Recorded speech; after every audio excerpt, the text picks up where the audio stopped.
তো আজকে আমরা আলগাপুর সার্কুল অফিসে আসার উদ্দেশ্য হলো আমরা সার্কুল অফিসের সাথে দেখা করতে আসছি এবং মূল কারণ হলো এই নামজারি এবং নাম কারেকশন যেগুলো আছে এগুলার নামে মানুষের হয়রানি করা হওয়ার এবং নামজারির ক্ষেত্রে একটা মানে বাজার ধরা হয়েছে। এই বাজার অনুযায়ী তারা পয়সা কালেকশন করেন এবং পয়সার মাধ্যমে কাজ চলের বর্তমানে এটা বিভিন্ন অভিযোগ আমরা কাছে আছে।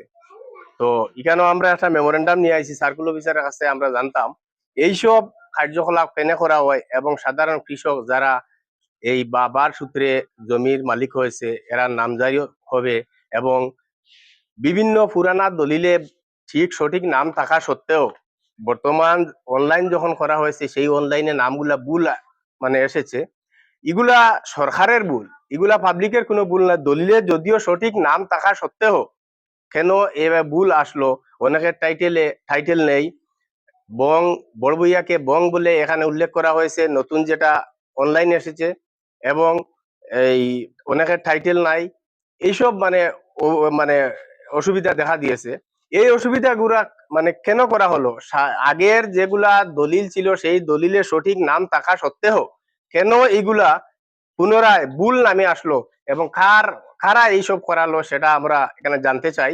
এবং সাধারণ মানুষদেরকে হয়রানি এবং একটা বাজার রেট করা হয়েছে নামজারির ক্ষেত্রে 10,000 5,000 এইভাবে যে একটা টাকার একটা কালেকশন চলছে সেই আলগাপুর সার্কুলে, সেটার বিরুদ্ধে আমরা আজকে সার্কুল অফিসারকে এটা মেমোরেন্ডাম দিচ্ছি। অতি সত্বর যদি এটা বন্ধ না হয় এবং যারা পাটোয়ারি জড়িত আছেন, যাদের অনেকের তথ্য আছে, যারা পয়সা কালেকশন করছেন, এদের যদি অবিলম্বে এদের বিচার না হয় বা অবিলম্বে যদি এদের উপর মহল থেকে যদি কোনো ব্যবস্থা না হয় তাহলে বৃহত্তর আমরা আগামী দিনে আলগাপুর সার্কুল অফিসের সামনে হাজার হাজার ফার্মার এবং কৃষক জমি মালিকদের নিয়ে এখানে ধর্ণা প্রতিবাদে বসবো।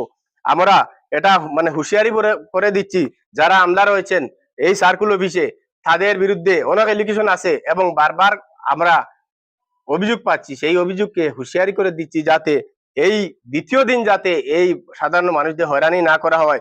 জমির নামজারির নামে টাকা কালেকশন, এই যে পাটোয়ারি যারা অন্তর্ভুক্ত আছেন তাদেরকে হুঁশিয়ারি দিয়ে বলছি, যদি দ্বিতীয় কোনো দিন এই জব লিকেশন যদি আসে তাহলে আমরা এখানে সার্কুল অফিসে হাজার হাজার মানুষ নিয়ে প্রতিবাদে বসবো এবং ধর্নায় বসবো।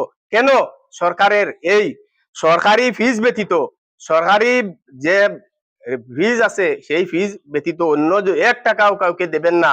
আমি সোশ্যাল মিডিয়ার মাধ্যমে, সংবাদ মাধ্যমের মাধ্যমে বলছি, আমি প্রতি হাইলাকান্দিবাসীর প্রতিজন জমি মালিক বা যারা নাম কারেকশন করতে আসবেন 1 টাকাও কাউকে ঘুষ দিবেন না।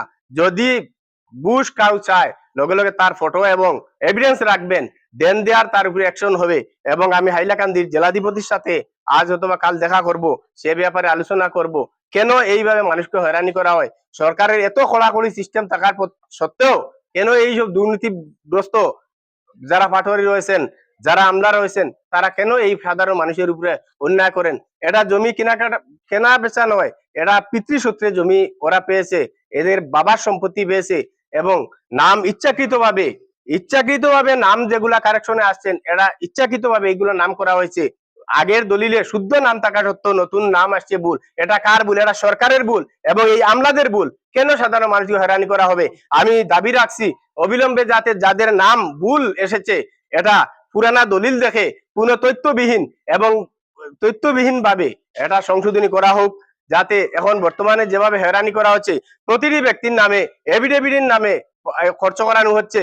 একটা নাম কারেকশন করতে 1 মাস 15 দিন পর্যন্ত একজন মানুষ হাইলাকান্দি এবং সার্কুল এইভাবে আওয়া যাওয়া করছে।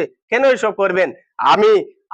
আমি আবেদন রাখছি যাতে এই পুরানা দলিল দেখে যাদের নাম ভুল হয়েছে সেটা দলিল মতে করা হোক, অন্য কোনো এফিডেভিট বা অন্য কোনো ডকুমেন্ট না চেয়ে সেটা করা হোক। কারণ কিসের ভিত্তিতে আগের যে দলিল ছিল তাহলে সেটা কি অবৈধ?